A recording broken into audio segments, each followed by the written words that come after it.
तो आइए सीरीज़ को कंटिन्यू करते हुए हम next set of important questions को डिस्कस कर लेते हैं जो गवर्नमेंट टीचिंग एग्ज़ाम्स के पॉइंट ऑफ व्यू से इम्पॉर्टेंट हो जाते हैं।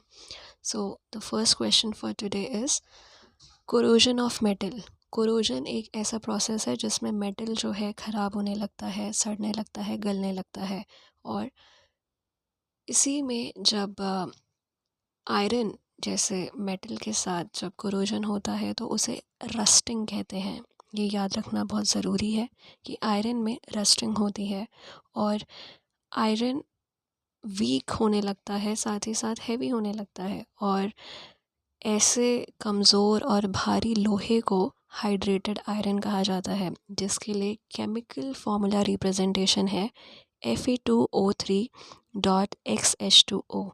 सो जैसे आप दे सकते हैं स्क्रीन पर 2Fe2O3.XH2O।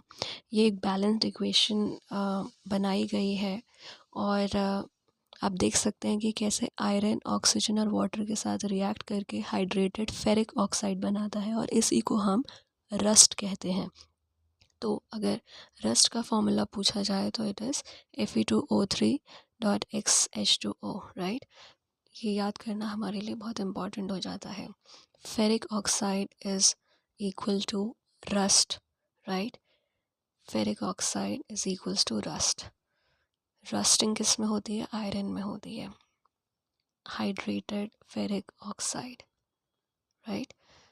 नाउ जब कोरोजन ऑफ मेटल होता है तो अगर हम कॉपर को लेते हैं तो यहाँ पर भी एक केमिकल रिएक्शन होता है जिसमें कॉपर ऑक्सीजन, कार्बन डाइऑक्साइड और वाटर के साथ मिलके कॉपर कार्बोनेट बनाता है और कॉपर हाइड्रोक्साइड बनाता है। तो ये भी हमें मेमोराइज़ करना थोड़ा ज़रूरी है, right. So corrosion of metal, हमने दो एग्जाम्पल लिए, एक कॉपर का जिसमें कॉपर कार्बोनेट और कॉपर हाइड्रोक्साइड बनता है कोरोजन होने पर। रिएक्शन जब होता है सभी एलिमेंट्स के साथ जो हमने पहले डिस्कस किया, और जब वही कोरोजन आयरन के साथ होता है तो वो हाइड्रेटेड फेरिक ऑक्साइड बनाता है Fe2O3। ये फॉर्मूला अक्सर ऑप्शंस के रूप में पूछ लिया जाता है, तो यहाँ पे Fe3O4 भी लिखा होता है, बट हमें याद रखना ज़रूरी है कि it is Fe2O3, right. So after understanding this in detail, and now let us go to the second question, which is the chain isomer of N-hexane। ये क्वेश्चन पूछा गया था, तो सबसे पहले हम ये समझ लेते हैं आंसर देने से पहले कि आइसोमर होता गया है। तो इसमें दो चीज़ें होती है। पहला, जो मॉलिक्यूलर फार्मूला होता है वो सेम रहता है। तो मॉलिक्यूलर फार्मूला होता क्या है? मॉलिक्यूलर फार्मूला मतलब जिसमें मॉलिक्यूल्स सेम रहते हैं। जैसे अगर कार्बन है तो कार्बन रहेगा, हाइड्रोजन है तो हाइड्रोजन रहेगा, और ऑक्सीजन है तो ऑक्सीजन रहेगा। और दूसरी चीज़ होती है इसमें डिफरेंट स्ट्रक्चरल फार्मूला, कि जो स्ट्रक्चर है मॉलिक्यूल से मिलके जो बनता है वो डिफरेंट होता है हर टाइम। तो ये क्वेश्चन है कि एन हेक्सेन चेन आइसोमर कितने होते हैं, राइट। तो ये होता है, करेक्ट आंसर है 5 स्ट्रक्चरल आइसोमर्स होते हैं। तो पहला एग्जाम्पल जो है मैं बोर्ड पे बना रखा है कि इसमें 5 कार्बन्स हैं सिंगल बॉन्ड के साथ। तो ये स्ट्रेट रिप्रेजेंटेशन है आइसोमर का। इसके अलावा 4 और तरीक़ों से जो है एन हेक्सेन को डिपिक्ट किया जाता है। सो 5 is the correct answer. Next question is power alcohol में पेट्रोल और इथेनॉल की परसेंटेज क्या होती है? तो कई सारे ऑप्शंस दिए होते हैं, तो पावर एल्कोहल में ये मेमोराइज़ करना बहुत ज़रूरी है। अगर आप इसे अंडरस्टैंड कर सकें, well and good, that 80% is petrol and 20% is ethanol, okay. So please take note of it, 80% petrol and 20% ethanol. Next question is negative geotropism क्या होता है? और कई सारे स्टेटमेंट्स नीचे दे रखे होते हैं, हमें करेक्ट स्टेटमेंट को सेलेक्ट करना होता है। तो पहले जियोट्रॉपिज्म होता क्या है इसको समझ लेते हैं। जियो means earth and tropism means movement, but किसका मूवमेंट? प्लांट का मूवमेंट। तो जब अगेंस्ट द ग्रेविटी मूवमेंट होती है प्लांट की तो उसको नेगेटिव जियोट्रॉपिज्म कहते हैं।